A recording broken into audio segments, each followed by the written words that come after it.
చేసిన ఉపకారములకు నేనేమి చెల్లించును? నీవు చేసిన ఉపకారములకు నేనేమి చెల్లించును? ఏడాది దూడలనా ఏడాది దూడలనా ఏడాది దూడలనా ఏడాది దూడలనా నీవు చేసిన వేలాది నదులంతా విస్తార తైలము నీకిచ్చిన సాధునా వేలాది నదులంతా విస్తార తైలము నీకిచ్చిన చాలునా సఫలమైన నా జ్యేష్ఠ పుత్రుని నీకిచ్చిన చాలునా గర్భఫలమైన నా జ్యేష్ఠ పుత్రుని నీకిచ్చిన చాలునా నీవు చేసిన ఉపకారములకు నేనేమి చెల్లించును? విరిగి నలిగిన బలియాగముగను నా హృదయమర్పింతును విరిగి నలిగిన బలియాగముగను నా హృదయమర్పింతును రక్షణ పాత్రను చేబూని నిత్యము నిన్ను వెంబడించెదను రక్షణ పాత్రను చేబూని నిత్యము నిన్ను వెంబడించెదను నీవు చేసిన ఉపకారములకు నేనేమి చెల్లింతును? మరణ పాత్రుడనయ్యున్న నాకై మరణించితివి సిల్వలో మరణ పాత్రుడనయ్యున్న నాకై మరణించితివి సిల్వలో కరుణ చూపి నీ జీవ మార్గాన నడిపించుము యేసయ్యా కరుణ చూపి నీ జీవ మార్గాన నడిపించుము యేసయ్యా నీవు చేసిన ఉపకారములకు నేనేమి చెల్లించును? ఈ గొప్ప రక్షణ నాకిచ్చినందుకు నేనేమి చెల్లించును? ఈ గొప్ప రక్షణ నాకిచ్చినందుకు నేనేమి చెల్లించును? కపట నటనలు లేనట్టి హృదయాన్ని నీకిచ్చిన చాలునా కపట నటనలు లేనట్టి హృదయాన్ని నీకిచ్చిన చాలునా నీవు చేసిన ఉపకారములకు నేనేమి చెల్లించును? హల్లెలూయా. దేవుని బిడ్డలారా, దేవుని సంగమా, మరొకసారి ప్రభువైన యేసుక్రీస్తు నామములో హృదయపూర్వక శుభవందనాలు తెలియజేస్తున్నాను. దేవుడు మనల్ని ఎంతో ప్రేమించాడు, ఎంతో ఆశీర్వదించాడు, ఎన్నో ఉపకారాలతో మనల్ని తృప్తిపరుస్తున్నాడు. దేవుడు చేసిన ఉపకారాలు కోకోలుగా ఉన్నాయి. ఈరోజు తమ్ముడు ఎల్లయ్య ఆదిమ్మ వారిని వారి బిడ్డలను ప్రేమించి ఆశీర్వదించి వారికి ఒక చక్కని వాహనాన్ని దేవుడు ఇచ్చాడు. హోండా గ్లామర్ చక్కని బండి ఇచ్చాడు.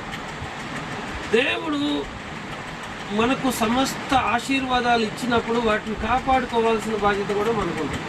ఏమా దేవుడు అందరికీ అన్నీ ఇస్తాడు. కొంతమంది కాపాడుకుంటారు, కొంతమంది పోగొట్టుకుంటారు. దేవుడు నాకు చేసిన మేలులకు నేను కృతజ్ఞత కూడికను పెట్టుకోవాలనుకుంటున్నాను అన్నాడు వచ్చి.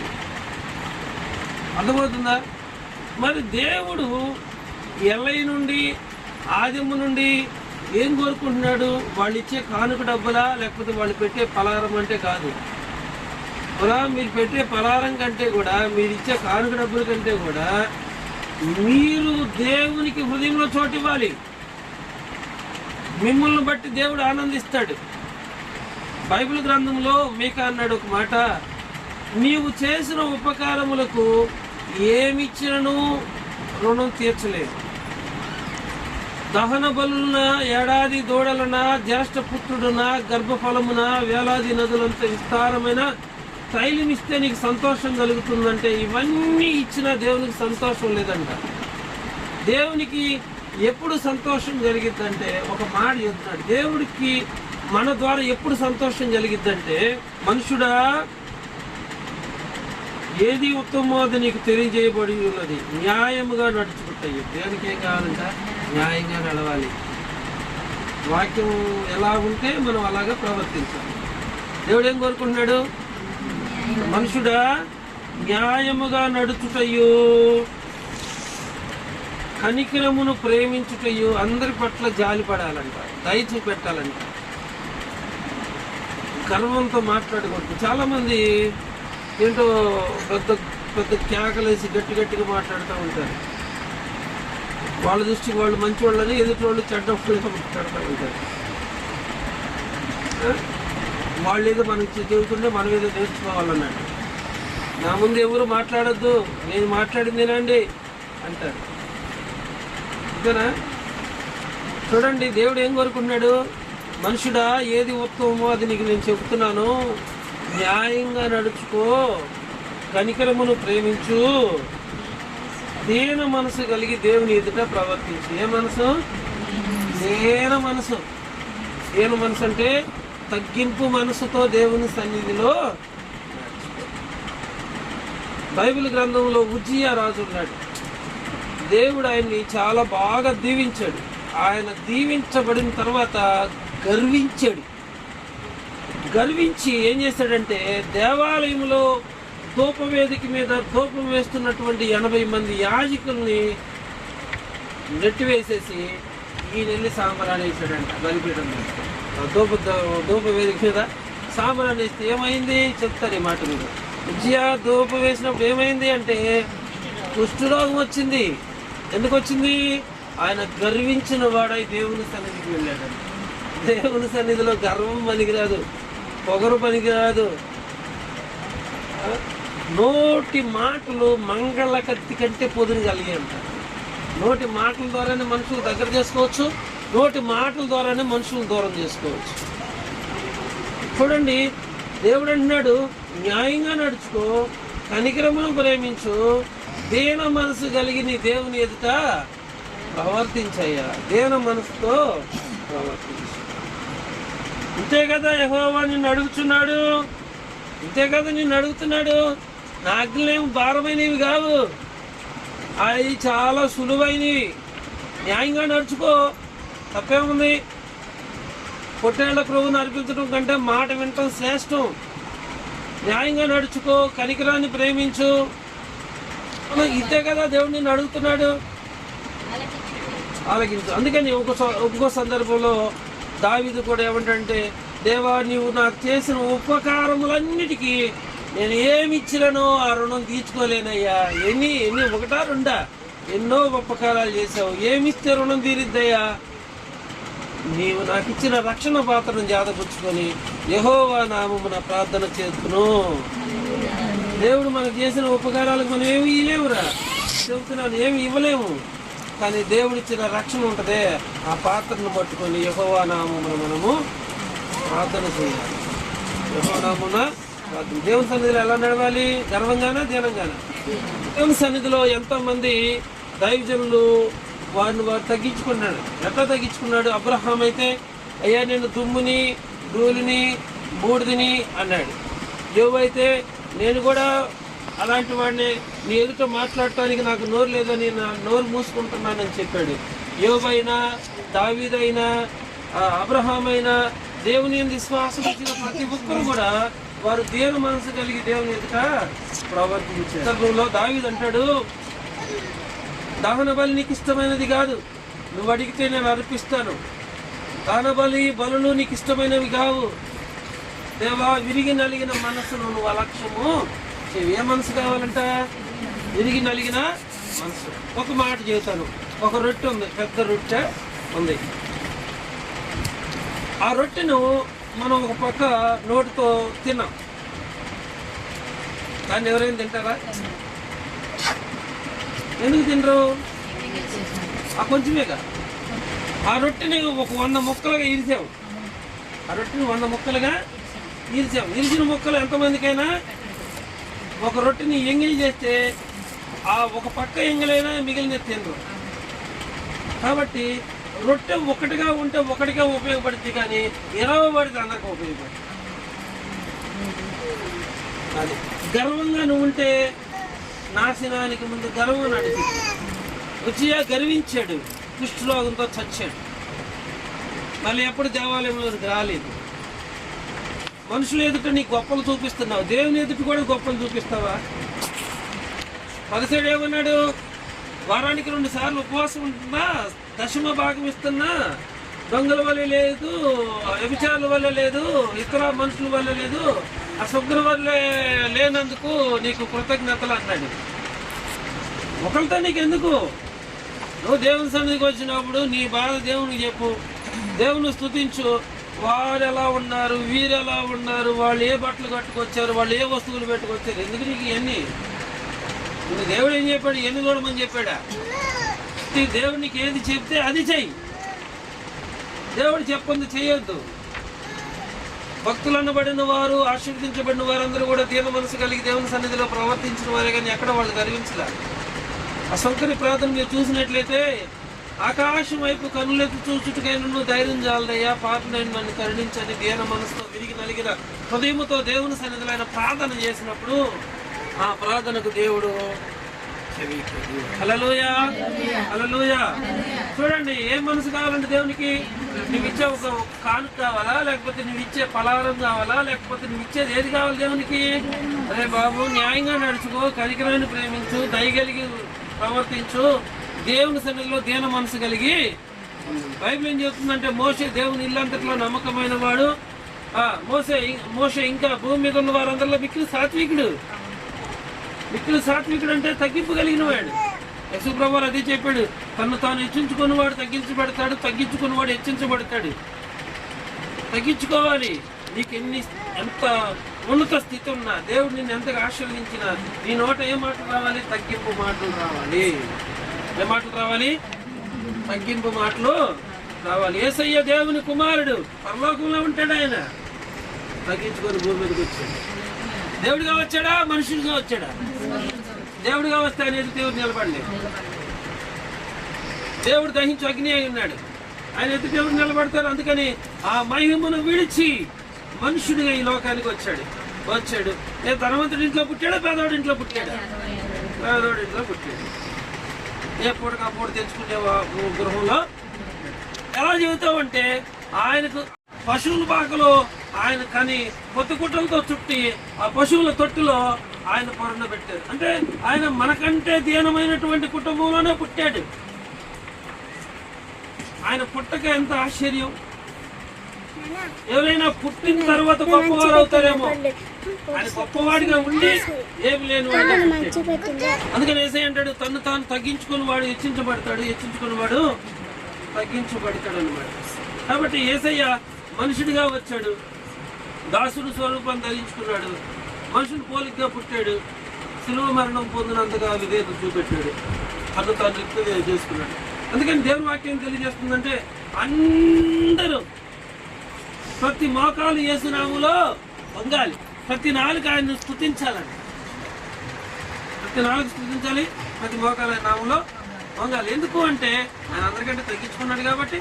తండ్రి అయిన దేవుడు ఆయన అందరికంటే హెచ్చించాడు, అందరికంటే హెచ్చించాడు. అలాగే మనం కూడా ఎట్టి పరిస్థితుల్లో మనం చేయాల్సింది మనం చేయాలి, దేవుడు చేసేది దేవుడు చేయాలి. కాబట్టి మనం ఎంత ఇచ్చినా దేవుని దృష్టిలో ఎలా ఉండాలి? కుడి చేతి ఇచ్చేది ఎడం చేతికి కూడా, కుడి చేతి ఇచ్చేది ఎడం చేతికి కూడా తెలియకపోతే ప్రతిఫలం తండ్రి దేవుడు ఇస్తాడు. కాబట్టి దేవుడు చేసిన ఉపకారాలకి మనం ఏమి ఇచ్చినా ఆయన రుణం తీర్చుకోలేము. ఏం చేయమన్నాడు? ఫైనల్గా ఏం చేయమంటున్నాడు అక్కడ? మనుషుడా, ఏది ఉత్తమం అది నేను నీకు తెలియజేస్తూ ఉన్నాను, న్యాయంగా నడుచుకున్నటయు, కనికరమును ప్రేమించుటయు, దీన మనసు కలిగి దేవుని ఎదుట ప్రవర్తించు. ఇంతే, ఎందుకంటే నిన్నే అడుగుతున్నాడు, ఇంతే కదా నిన్ను అడిగేది. అది మనకు అర్థం కాక గలిబిలు అవుతున్నాం. దేవుడికి ఏం ఇష్టపడుతున్నాడు? ఆ 3 చేయండి అంటున్నాం. ఆ 3 చేయండి అన్నాడు. ఆ 3 ఏమైనా డబ్బులు పెట్టి చేసేయా? అది ఎవరైనా చేయొచ్చు. ఒకసారి మార్కెట్కి వెళ్ళి కూరగాయలు తీసుకొస్తాను. 50 రూపాయలు ఉన్నాయి. 20 రూపాయలు కూరగాయలు కొనుక్కున్నాయి. ఎంత ఇవ్వాలైనా తిరిగి? ఆయనకి 50 ఇచ్చాను. ఎంత ఇవ్వాలి నాకు? ఆయన 80 ఇచ్చాడు. నాకు 80 ఇస్తే నాకేం డబ్బులు లేవు, నేనేం దొంగతనం చేయలేదుగా, ఆయనే ఇచ్చాడు అని మనసులో పడుతుంది. నాకు అవసరం ఉంటే నేను దొంగతనం చేసేనా, ఆయనే ఇచ్చాడు కదా అని. మళ్ళీ ఏమనిపిస్తుంది, ఏదో పొరపాటుగా ఇచ్చాడు, ఆ డబ్బులు నీ కాదు, నువ్వు దేవుని సాగులో అయింది, ఆయన డబ్బులు తీసుకుంటావు, ఆయన పొరపాటుని ఇచ్చాడు. ఇస్తే నా దగ్గర డబ్బులు లేవు, నేనేం చేయాలి? యుద్ధం జరుగుతుంది నాలో. ఇయ్యాలా వద్దా? ఇయ్యాలా వద్దా? యుద్ధం జరుగుతుంది, ఇక్కడ లాభం లేదని చెప్పి ఏసు నామంలో ఆగులు అనుకుని అసలు మీరు నాకు, నేను ఇచ్చింది 50, నాకు 80 ఇచ్చారు అంటున్నాను. నేను కావాలని ఇచ్చాను అన్నాడు. నేను నిజంగా వెళ్ళిపోయినట్టయితే నన్ను నమ్మేవాడు. కానీ నేను తిరిగి ఇవ్వడం వల్ల ఎంత బతికేనంటే ప్రశాంతంగా ముందుకు తీసుకున్నాను. ఒక ప్రమాదం నా మీద నుంచి తగ్గిపోయింది. నన్ను పరీక్షించాలనుకున్నాడు. ఆ వ్యక్తి ఇంకా ఏం చెప్పే పాస్టర్లో అంతే మంచోళ్ళు కాదు. నేను ఇచ్చాను కాబట్టి ఆయన ఏమయ్యాడు, డబ్బు మారిపోయాడు. 50 రూపాయలతో ఒక ఆత్మను సంపాదించాను. ఒక ఆత్మను సంపాదించడానికి లక్షలు ఖర్చు పెట్టినా మారరు. దెబ్బకి 30 రూపాయలు అదనంగా ఇచ్చామన్నందుకు మారాడు. ఒక మాట మనం ఎలా నడవాలి, న్యాయంగా, అది న్యాయంగా నడుచుకుంటే ఆ 50 ఎవరైనా తిరిగిస్తారు. లేకపోతే లక్ష ఇచ్చి తిరిగిస్తావా లేదనుకుంటే ఏమో ఇస్తాడేమో, దేవుడు ఆ శక్తి ఇస్తాడేమో. కాబట్టి కొద్దిలోనూ నమ్మకంగా ఉండాలి, ఎక్కువలోనూ నమ్మకంగా ఉండాలి. ఎక్కువలోనూ ఉండాలి, కొద్దిలోనూ ఉండాలి. మనకి ఏ స్థితి ఇచ్చినా నమ్మకంగానే మనం అయితే ఏదేమైనా న్యాయంగా నడుచుకోండి, కనికరాన్ని ప్రేమించండి. ప్రతిరోజు అద్దంలో మన ముఖం చూసుకున్నట్లుగా, అద్దంలో మన ముఖం చూసుకుని మన ముఖంలో ఉన్న లోపాలను సరి చేసుకున్నట్టుగా ఆ వాక్యం గుర్తొచ్చిన ప్రతిసారి కూడా మరి ఈ మాట చెప్పాడు కదా, మనం ఇలా ఉన్నాం కదా, మరి ఇలా ఉండకూడదు కదా అని మీకు మీరే ప్రైజ్ అవుతూ ఉండాలి. అలా అయితే దేవుడు ఖచ్చితంగా ఉంది. దేవుడు ప్రార్థన చేద్దాం. హల్లెలూయా పాడేదా, ప్రభు నిన్ను కొనియాడేదను, అన్ని వేళల యందునా నువ్వు పూజించి కీర్తింతును. ప్రభువా నిన్నునే కొనియాడేదను, ఆడేదా నిన్ను కొనియాడేదను. ఎందరో నిన్ను చూచిరో వారికి వెలుగు కలిగెను, ఎందరో నిన్ను చూచిరో వారికి వెలుగు కలిగెను. ప్రభువానే వెలుగొంది తిను, నా జీవంపు దాతవు నీవే. ఆ ప్రభువానే వెలుగొంది తిను, నా జీవంపు జ్యోతివి నీవే. ప్రభువా నిన్నునే కొనియాడేదను, హల్లెలూయా పాడేదా, ప్రభు నిన్ను కొనియాడేదను. ప్రార్థన చేసుకున్నాం.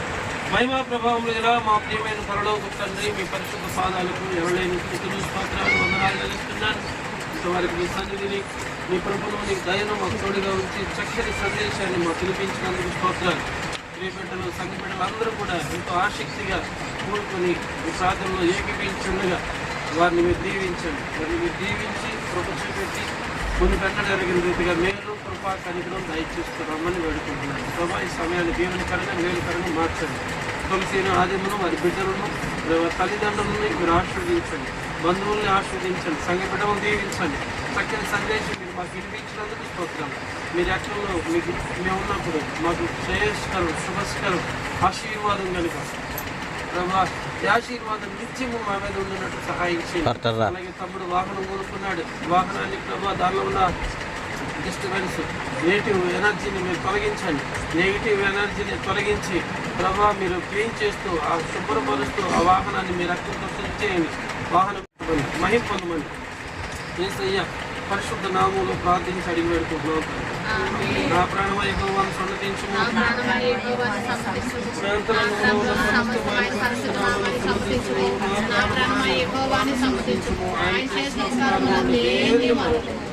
ఇప్పుడు మన తండ్రి అయిన దేవుని ప్రేమ, కుమారుడైన క్రీస్తు కృప, పరిశుద్ధాత్మ సన్నిధి, సహవాసం, సమాధానం ప్రభు సన్నిధిలో ప్రార్థించిన మనకు సకల పరిశుద్ధులకు సదాకాలం కూడా నడిపించింది.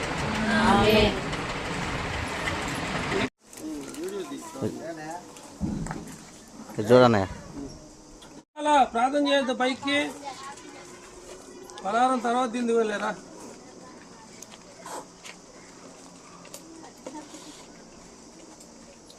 మహిమా ప్రభావములు గల మా ప్రియమైన పరలోకపు తండ్రి, మీ పరిశుద్ధ పాదాలకు ఎలలేని స్తుతులు, స్తోత్రాలు, వందనాలు చెల్లిస్తున్నాను.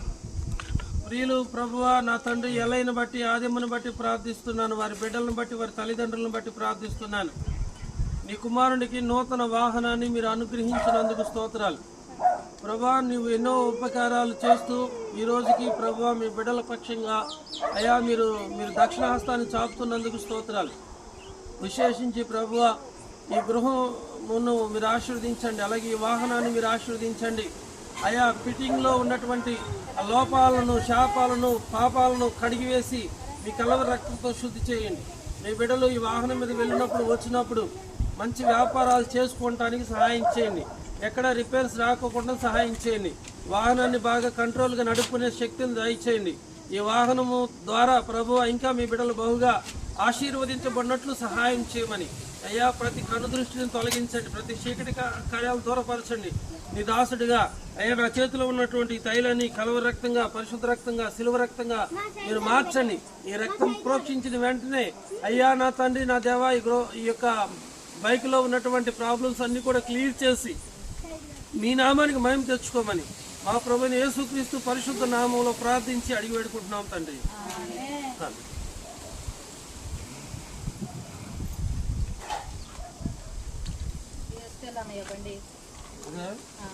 దేవుడు ఇచ్చాడు కదా నాకు, ఈసారి కాదే మనకి.